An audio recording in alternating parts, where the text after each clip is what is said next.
할렐루야. 우리 옆에 있는 분들과 인사하겠습니다. 할렐루야. 반갑습니다. 오늘 주신 하나님 말씀은 마태복음 13장 10절부터 43절까지 말씀이 길어요. 마태복음 13장 10절부터 43절까지 제가 한 절 여러분이 다음 절 교독하는 방식으로 읽겠습니다. 제자들이 예수께 나와 가로되 어찌하여 저희에게 비유로 말씀하시나이까?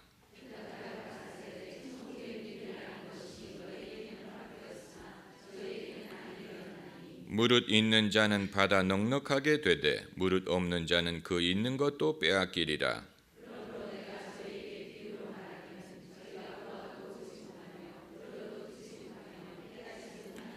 이사야의 예언이 저희에게 이루었으니 일렀으되 너희가 듣기는 들어도 깨닫지 못할 것이요 보기는 보아도 알지 못하리라.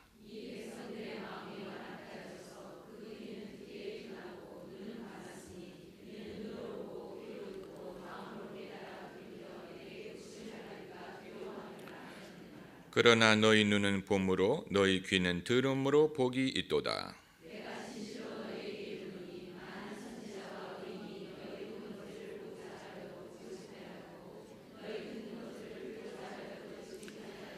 그런즉 씨 뿌리는 비유를 들으라.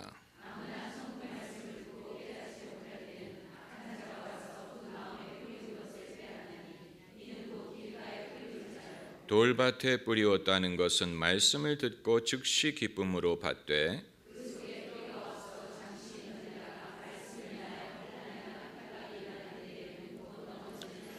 가시떨기에 뿌리었다는 것은 말씀을 들으나 세상의 염려와 재리의 유혹에 말씀이 막혀 결실치 못하는 자요.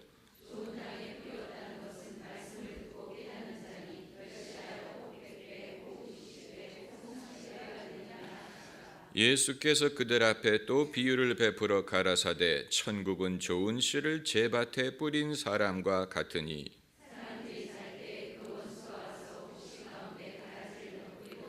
싹이 나고 결실할 때 가라지도 보이거늘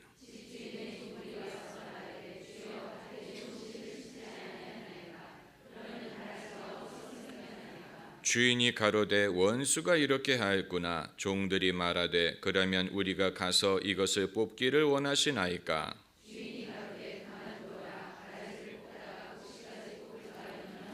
둘 다 추수 때까지 함께 자라게 두어라. 추수 때에 내가 추수꾼들에게 말하기를 가라지는 먼저 거두어 불사르게 단으로 묶고 곡식은 모아 내 곡간에 넣으라 하리라.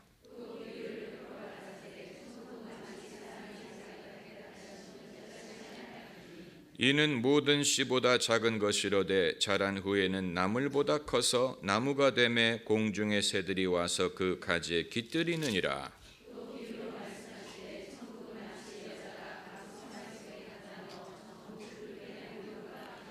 예수께서 이 모든 것을 무리에게 비유로 말씀하시고 비유가 아니면 아무것도 말씀하지 아니하셨으니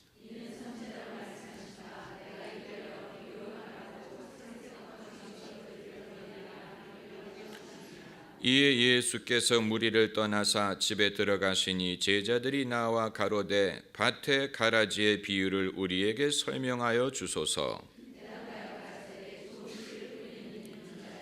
밭은 세상이요 좋은 씨는 천국의 아들들이요 가라지는 악한 자의 아들들이요.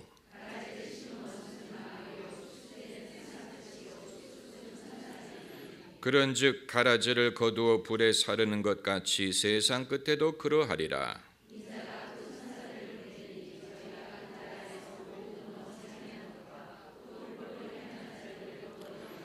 풀무불에 던져 넣으리니 거기서 울며 이를 갈미 있으리라. 그때 의인들은 자기 나라에서 해와 같이 빛나리라. 귀 있는 자는 들으라. 아멘. 오늘의 말씀은 금요일 설교 내용과 중복되는 부분이 있습니다. 금요일에 기독교 변증 시리즈를 공부하고 있습니다.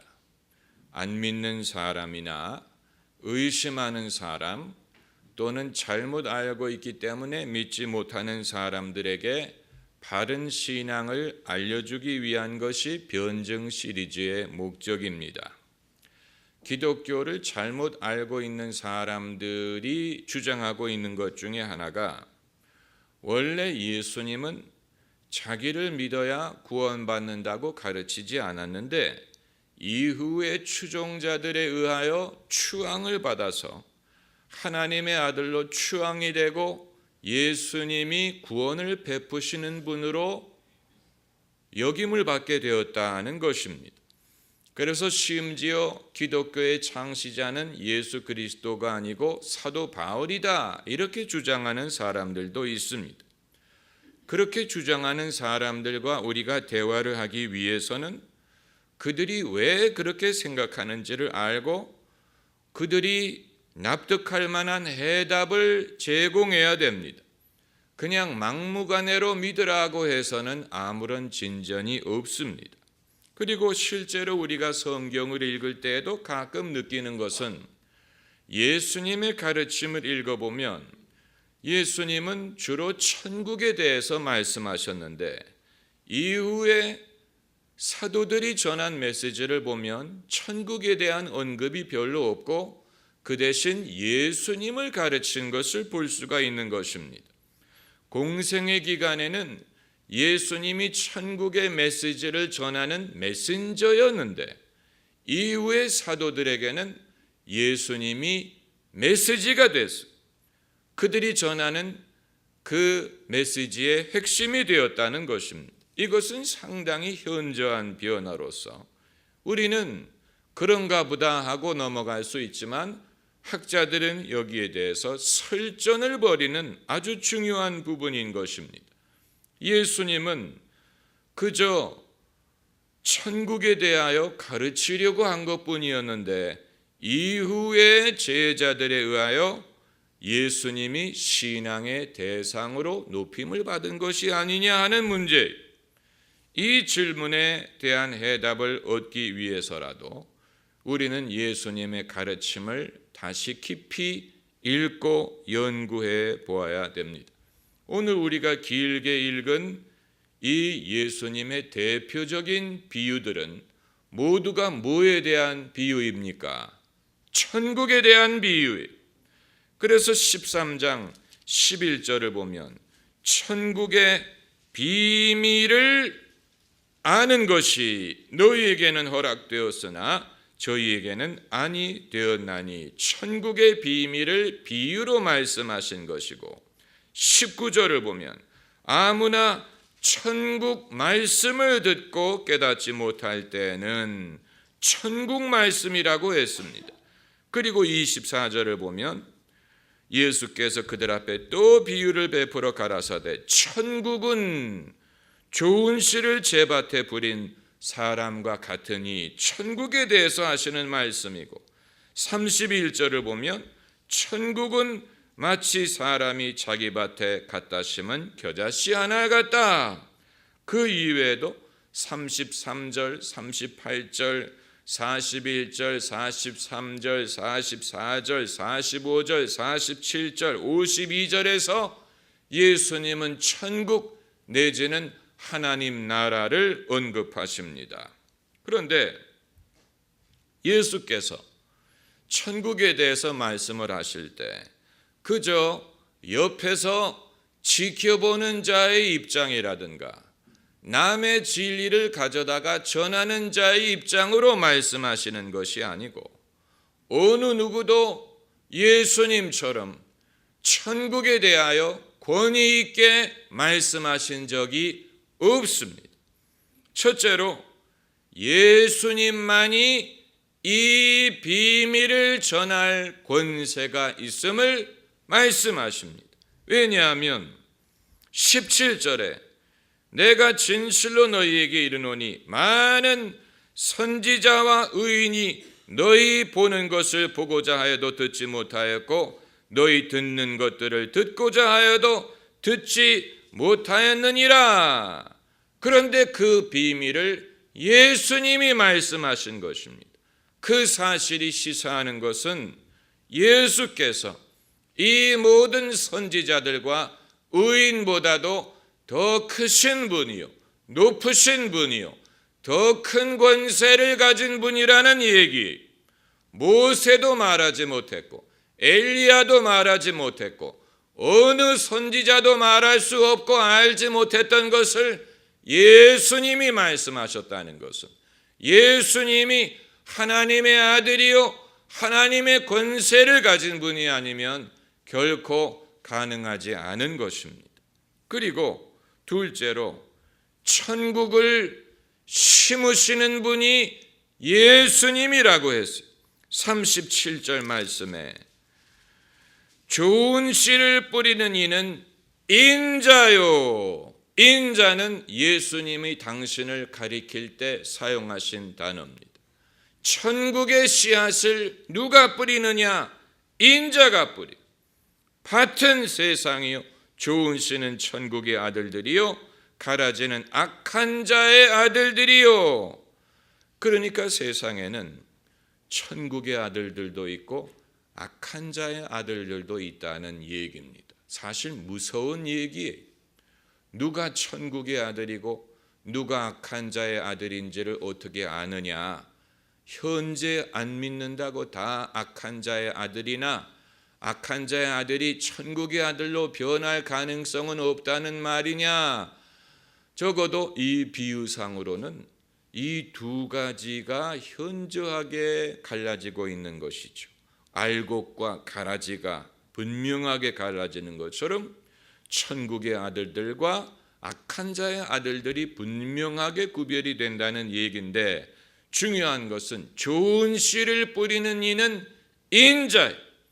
예수님이 천국의 씨, 즉 구원의 말씀을 전하심으로 천국이 이루어지게 하신다는 것입니다. 천국이 도래하게 하십니다. 이것은 예수님이 하시는 일이. 그리고 세 번째로 예수님은 천국의 주인이다고 했습니다.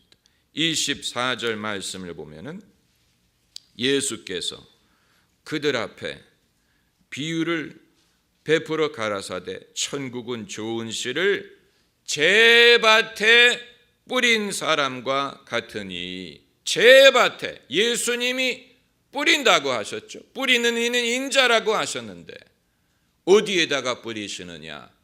당신의 밭에 뿌리시. 그 말은 예수님이 주인이, 예수님이 그 밭의 주인이고 예수님이 천국의 주인이.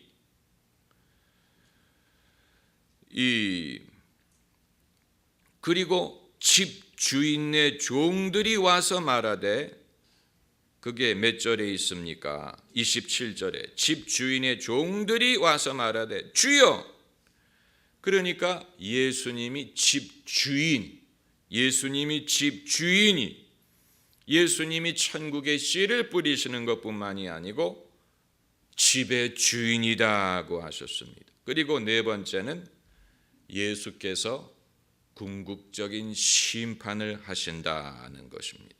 그게 바로 이 30절에 추수 때에 내가 추수꾼들에게 말하기를 가라지는 먼저 거두어 불사르게 단으로 묶고 곡식은 모아 내 곳간에 넣으라. 그러니까 심판을 하시는 분도 예수님이고 곡식을 당신의 곳간에 넣는다고 하셨습니다. 이 비유가, 모든 비유가 말해주는 것은 무엇이냐? 예수께서 사돈이 낱말하듯 어디서 배우신 내용, 어디에서 들은 연구한 내용을 가져다가 전하신 것이 아니고 천국을 이루시는 분도 예수님이고 들어가게 하시는 분도 예수님이고 마지막 심판을 하는 분도 예수님이고 이 모든 것을 주관하시는 분이 예수님이. 그렇기 때문에 예수님은 공생의 기간에 천국에 대해서 가르치셨지만 승천 후에 사도들이 예수님에 대해서 가르치신 이유는 천국에 들어가게 하시는 분이 예수님이기 때문에 그렇습니다.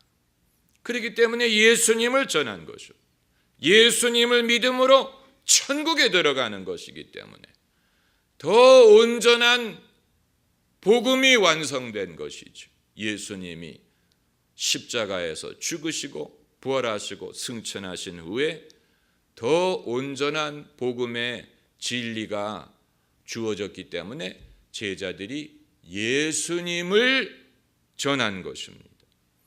그러니까 예수님이 가르치신 기독교와 이후에 사도들이 가르친 기독교가 다르지 않다는 것입니다. 다르다고 생각하는 사람은 예수님도 이해하지 못하고 예수님의 가르침도 이해하지 못하기 때문에 그런 것입니다. 그런데 이제 천국에 대해서 우리가 생각을 할 때 16장 19절 말씀을 보면 16장에 베드로가 아주 위대한 믿음의 고백을 하지 않습니까? 너는 나를 누구라 하느냐 그러셨더니 주는 그리스도시요 살아계신 하나님의 아들이로소이다. 베드로의 위대한 고백을 했어요. 그때 예수님이 바요나 시모나 내게 복이 있도다. 이를 내게 알게 하니는 혈육이 아니요 하늘에 계신 내 아버지시니라.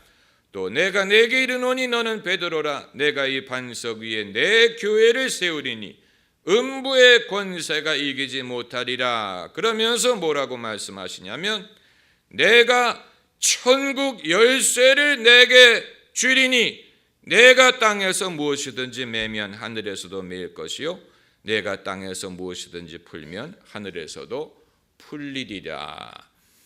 예수님이 여기에서 두 가지를 말씀하시는데 첫째는 이 반석 위에 당신의 교회를 세우시겠다는 것, 둘째는 베드로에게 천국 열쇠를 주시겠다는 것. 설교자들이 교회 세우시는 것에 대해서는 자주 언급하는데 천국 열쇠에 대해서는 별로 말하지를 않습니다. 여기서 베드로는 베드로 개인만을 말씀하시는 것이 아니고 교회를 말씀하시는 것입니다. 예수께서 교회에 천국 열쇠를 주신다고 하셨어요. 천국 열쇠는 무엇이고 그것으로 무엇을 하고 그것을 어떻게 사용해야 되느냐, 그걸 개신교 목회자들은 잘 몰라요. 그래서 천국 열쇠를 분명히 주신다고 하셨는데 천국 열쇠가 뭔지도 모르고 어떻게 쓰는지도 모르는 사람들이 대부분입니다. 누가 천국의 열쇠를 가장 의도적으로 자주 쓰는지 아십니까? 천주교. 천주교는 이 말씀을 문자 그대로 해석해서 미사를 드릴 때마다 천국의 열쇠를 사용하는 것입니다. 왜냐하면 미사를 받을 수 없는 자는 천국에 들어가지 못한다는 의미이기 때문에 천국의 열쇠, 그 말은 문을 열어 들어가게 한다는 얘기인데 반대로 그걸 닫아버리면 못 들어간다는 얘기예요. 엄청난 영적인 권세를 당신의 교회에 주셨어요. 그런데 천주교도들은 그것을 사용할 줄 아는데 개신교도들은 천국의 열쇠가 뭔지도 모르고 어떻게 써야 되는지도 모릅니다. 오늘날 개신교가 주님으로부터 엄청난 영적인 권세를 받았음에도 불구하고 사용하지 못하는 부분이 여기에 있다고 봅니다. 아마 마틴 루터 자신이 천주교로부터 파문을 받아본 적이 있기 때문에 이런 권세를 사용하는 것을 주저하는지도 몰라요. 마치 과거에 사형 선고를 받아보았던 사람이 정치인이 되면 사형 집행을 안 하지 않습니까? 자기가 받아봤기 때문에 그것을 집행하기를 꺼리는지 모르겠는데, 그러나 사형 제도가 법인하는 법원이 선고를 했으면 집행을 해야 되는 것이 옳은 것인데, 마찬가지로 개신교에도 주님이 교회에 주신 천국의 열쇠를 받았으면 사용을 해야 됩니다. 천국의 열쇠를 사용한다는 것은 성도들을 엄히 치리하고 주님이 주신 권위로 그들을 올바로 가르치고 잘못된 것은 잘못됐다고 지적하고, 그래서 이 주님이 주신 이 권세를 순응하지 않을 때는 못 들어갈 수도 있다는 것을 분명히 말하는 것을 말하는. 그런데 대부분의 개신교 교회는 교인들 눈치만 봅니다. 잘못 보였다가 잃을까 봐, 교인 빼앗길까 봐, 다른 교회 갈까 봐, 대부분의 개신교 목사들은 그게 두려워서 듣기 싫은 말, 듣기 어려운 말을 하려고 하지 않습니다. 잘못했다가 교인이 삐지면 다른 데 가면 되니까. 천국 열쇠를 쓸 수가 없는 거예요. 이 교회에서 닫으면 다른 교회에서 열어주니까. 이 교회에서 닫으려고 하면 이 교회만 교회냐? 다른 교회에서는 두 손 들고 환영해 주는데, 그러니까 하나님이 주신 권위를 사용하지 못하는 것입니다. 이 속담에 벌레가 두려워 장 담그지 못한다는 말이 있는데, 천국의 열쇠를 사용하다가 부작용이 생길 수도 있습니다. 그러나 부작용이 두려워서 안 쓸 수는 없어요. 이건 우리 모두가 깊이 생각해야 되는 것이고, 교회뿐만이 아니고 여러분도 마찬가지입니다. 주님께서 여러분이 아시고 생각하시는 것보다 더 많은 영적인 권세를 여러분에게 주셨어요. 그런데 여러분이 그것을 쓰지 않는 이유는 그 사실을 모르든가, 아니면 받기는 받았는데 어떻게 써야 되는지 모르기 때문이든가, 아니면 과거에 한번 써봤다가 실수했기 때문이라든가, 남들이 오용하는 것을 보고 기가 죽어서라든가. 그래서 주님이 우리에게 우리가 생각하는 것보다도 더 많은 천국의 권세를 주셨는데 사용하지 못하고 스스로 무력하다고 생각할 수도 있는 것입니다. 무력한 그리스도인, 무력한 천국 백성이 거기에서 비롯되는 것인데, 우리는 그런 사람이 되어서는 안 될 것입니다. 할렐루야. 기도하십시다.